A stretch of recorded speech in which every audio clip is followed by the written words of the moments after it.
The Denver Broncos are playing the Baltimore Ravens tomorrow morning, and unfortunately, the team will be without two starters in uniform. If the Broncos do win on Sunday, it will be their first four-game winning streak since 2016. Yeah, the first 4 games of that season. So hopefully the Broncos, just like these clouds, can be able to get the job done and make it look good in the process. Deion Sanders would definitely be that guy. And what we know now is where that contract has started for Deion Sanders. His sources have confirmed to me that the contract starts at least $5 million, and it could go up from there. They hope that Sean Payton will have the same magic touch on Russell Wilson that Mike Shanahan had on John Elway. Now, Sean Payton, his most important job is just to craft an offense that will help Russ cook again. What is the likelihood the Broncos do end up making a playoff appearance? Well, there is a chance the Broncos can ride to the postseason, but the odds are really not that likely, especially according to the New York Times. The Broncos only have a 10% chance of making it to the playoffs, but we'll take those chances, right? But their schedule is really, really tough, especially from here on out. Take a look at the next 5 games. The Broncos will play the Minnesota Vikings on Sunday night, who have won 5 straight, and then they will take on the 6-3 Cleveland Browns. All right, that's Sean Payton speaking after the Broncos had a win today against the Los Angeles Chargers. Final score 16-9. Now, Sean Payton said that it's important to win, period. And if you're wondering why the Broncos won't make it to the playoffs again this season, here's why. I want you to take a look at this. The Broncos lost 4 games at home, and all of those losses were to teams with losing records. For the first time since 2013, CU's men's and women's teams are in the NCAA tournament, and so are CSU's men's basketball team. Now, both the men's team will have to take the long road in order to get to the main bracket, as they were 2 of the last 4 teams in the tourney. And because of that,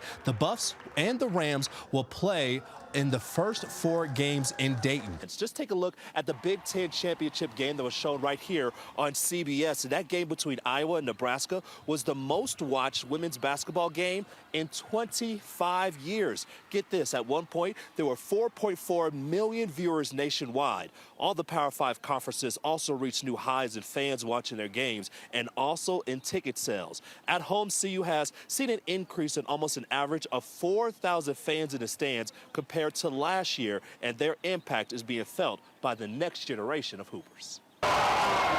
It was a room filled with electricity. Deion Sanders, better known as Coach Prime, was introduced as the newest head coach of the Colorado Buffaloes football team. Before the NFL legend spoke, he held up his black and gold number 21 jersey with the words Coach Prime on the back. Then he got to business. Sanders describes himself as an old-school coach that is going to create a winning mentality. Coach, your team started off in the first quarter on the first drive, was able to drive down in the field goal, had a little bit of some hiccups from there. What would you like to see from your team soon? No, just consistency. The Avs' 4-game East Coast road trip made a stop in Boston. Now, there's only one problem for the good guys.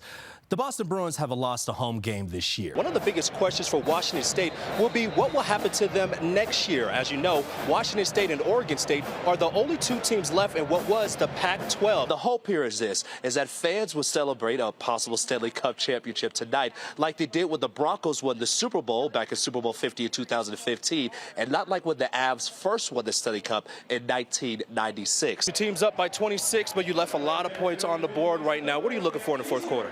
Well, and one of the biggest things we worked on in the offseason was finishing in the fourth quarter. His team is 1 or 2 plays away from making things happen on the field right now. So we'll see what type of adjustments he made at halftime going into the second half. Coaches always get on their players when they make a mistake. But what happens to the head coach when they go and slip up? Well, here's the answer. You got to go and do some push-ups. Penn State head coach James Franklin was called for an unsportsmanlike penalty, and that's a 15-yard penalty. So guess what? He did 50 push-ups on the sideline. Just look at him go. This is a team that lost 11 games, won at 11 last year, and they looked terrible doing it. So to see them go on the road to TCU and get a huge W just puts nothing but a huge smile on my face. Right now, as we speak, the Broncos are unveiling their new uniforms. And if you don't know how the old ones used to look, this is how the uniforms looked back in 1996. Remember this logo right here? This is how the Broncos looked. And then in 1997, they went to this logo right here. So all we're ready for right now is what those brand new logos, those brand new uniforms and helmets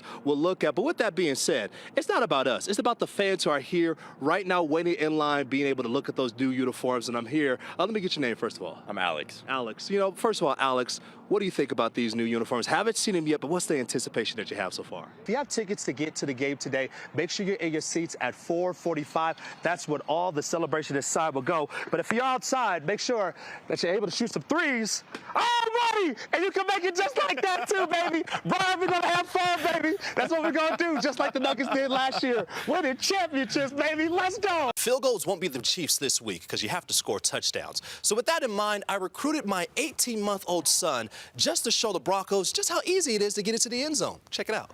All right, son. Son, this week the Broncos are taking on the Kansas City Chiefs, and they're not going to beat them if they're just kicking field goals, okay? So you got to show them how it's done. Run to mama. Get into the end zone. Run to mama. Go, go, go.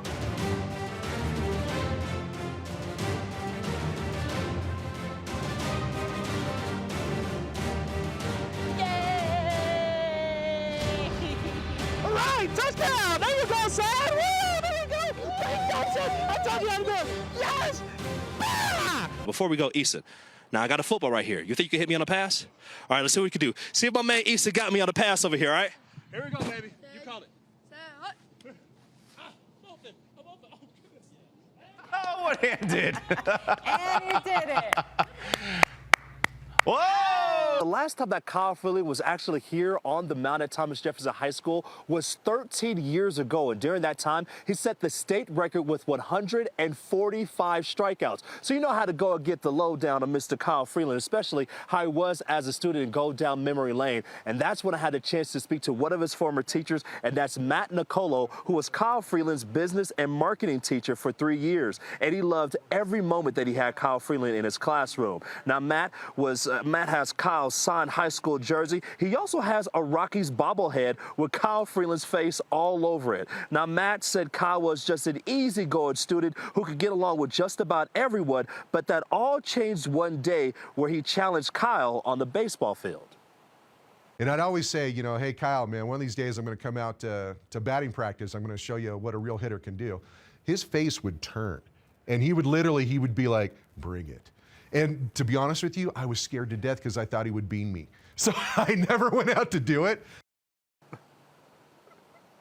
That was all in good fun, all right, guys? And here's one of the fun things about that. He did take one of Kyle Freeland's bats, so he didn't go on the field, but he was able to take one of his bats.